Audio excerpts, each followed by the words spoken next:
The housing market has become completely crazy in 2025. Sunday's Wall Street Journal confirmed what a lot of people already know, which is total chaos from region to region.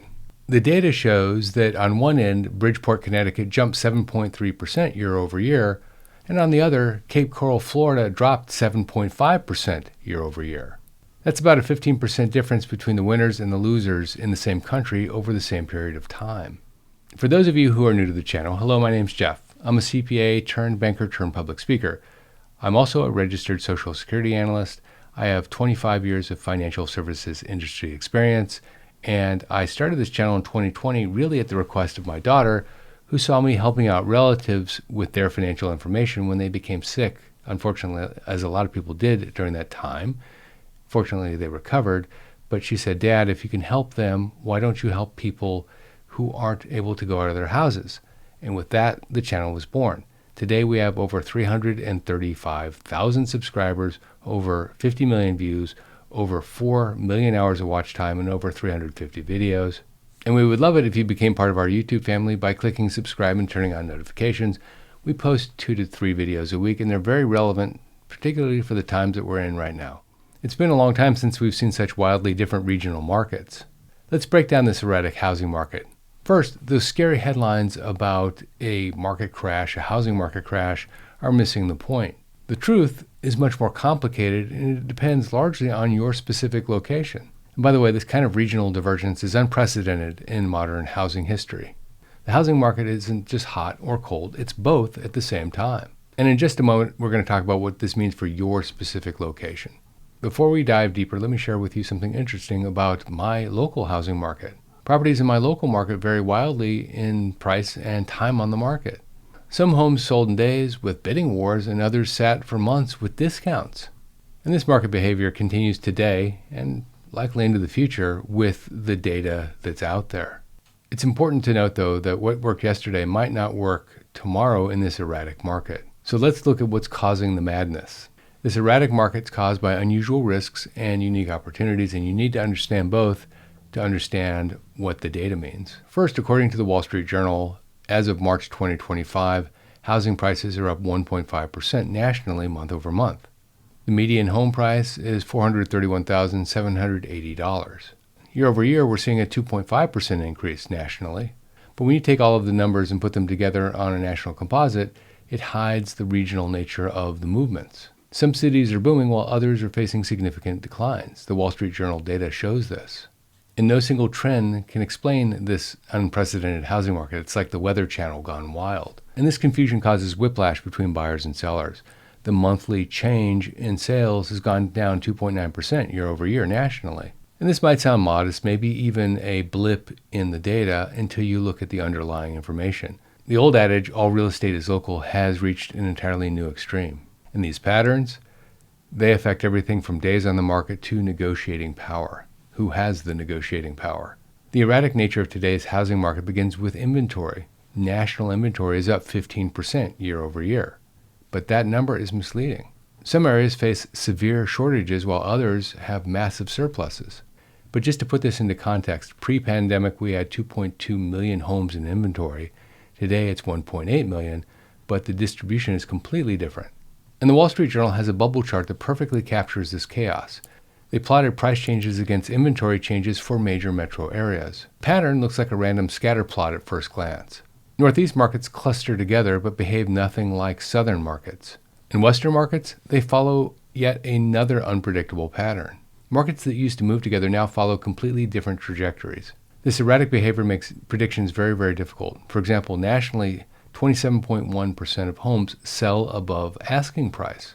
But that ranges from over 50% in some really hot areas to under 10% in areas that are cooling off. And to be super clear, we're not in the extreme seller's market of 2021 and 2022. But we're not in a buyer's market either. It depends entirely on location. The old rules for evaluating markets no longer apply. We need new metrics, really, to understand what's going on here. Let's look at how these inventory differences are playing out regionally. As I mentioned earlier, Bridgeport, Connecticut is up 7.3% versus last year at this time. Scranton, Pennsylvania followed with a 6.9% increase. Meanwhile, in a parallel universe called Florida, the complete opposite is happening. Cape Coral, Florida crashed 7.5% year over year, and Northport, Florida is down 6.8% year over year. And Austin, a town in Texas that has more of a northern feel, is down 2.6% year over year. The Wall Street Journal attributes these erratic patterns to inventory imbalances. But what's causing the inventory imbalances? Population migrations, work-from-home policies, and local economic conditions are what's driving a lot of this. Hartford, Connecticut, and Syracuse, New York join the Northeast boom at 6.6% each, by the way. And New York City, despite the urban exodus that we're seeing everywhere, is up 6.4% year over year. Meanwhile, Tampa, Florida is down 2.4%, and Lakeland, Florida is down 2.2% after years of big growth. Such rapid reversal and disparity between regions defies traditional real estate market logic, really. Historically, housing markets have moved together with minor regional variances. Now they're moving in completely opposite directions. And even markets within the same state exhibit completely different patterns. So what's driving all of this? Well, the Wall Street Journal calls it the Lockin Effect, which is people who've locked in their mortgage don't want to leave their homes because of their very low mortgage. In California, for example, 65.9% of homeowners have a mortgage that's lower than 4%, and they don't want to leave and give up that 4%. Florida saw massive building during the 2020-2021 era, but now migration patterns are shifting, and people are moving away from Florida because, among other things, they have to go back to work in the office. And according to the Wall Street Journal, the South's population grew 5.1% between 2020 and 2024, but that growth wasn't sustainable, although the building continued on from that point forward. Interest rates add another layer of erratic behavior to the mix. We're seeing interest rates around 7% now, compared to 3 to 4% 4 years ago. The unprecedented Federal Reserve policy further complicates the situation. There is a 56.3% chance that the Fed will cut rates, according to most of the people who measure these sorts of things. But this will be the first rate cut in a long, long time. And even with a potential rate cut, rates are still going to remain at historically high levels. All of this creates winners and losers by geographic luck more than anything else. Sellers' behavior has also become a bit unpredictable. 71% of sellers in the Seattle market are selling at a discount from their asking price. That's nearly double the 36% that the market was offering a year ago. And that difference really shows just how far things have come in the last 12 months. And different regions have different sensitivities to interest rates. If you're in a region that has high income, you're a lot less sensitive to higher interest rates than if you're in a modest income region. Markets that have a lot of investors in property, people or companies that buy property to basically rent them out, are behaving very erratically because of what's going on. They're not sure whether they should be buying or selling. And the fact is, remote work enabled unprecedented flexibility for most Americans, but as companies call their workers back to the office, some areas are seeing a demand collapse. And major real estate organizations that know what these market trends should look like are struggling to come up with an answer about what the future will look like in 12 months.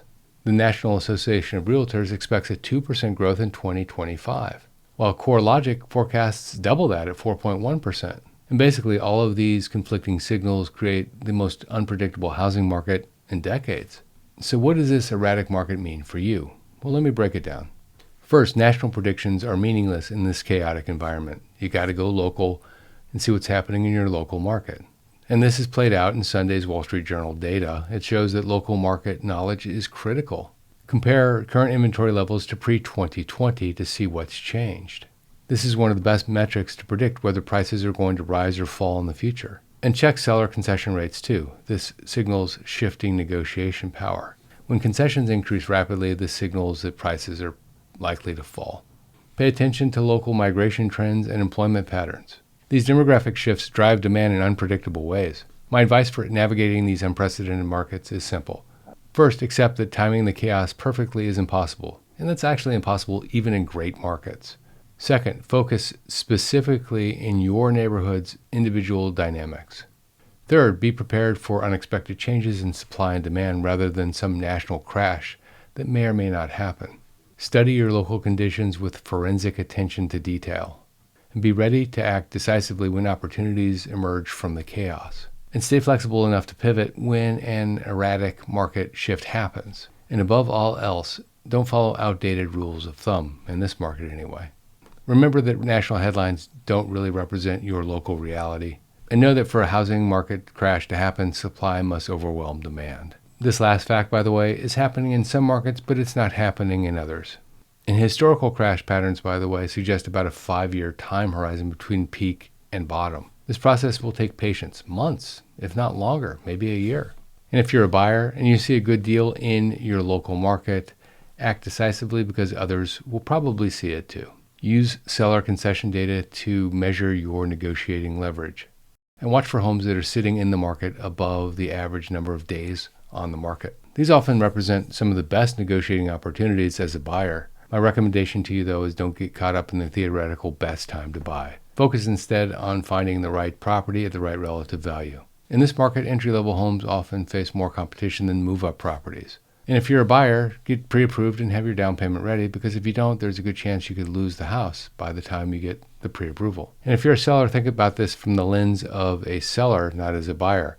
What is a buying opportunity for a buyer is not a selling opportunity for a seller, and vice versa. And above all else, at least for now, accept that chaos is the new normal for the housing market.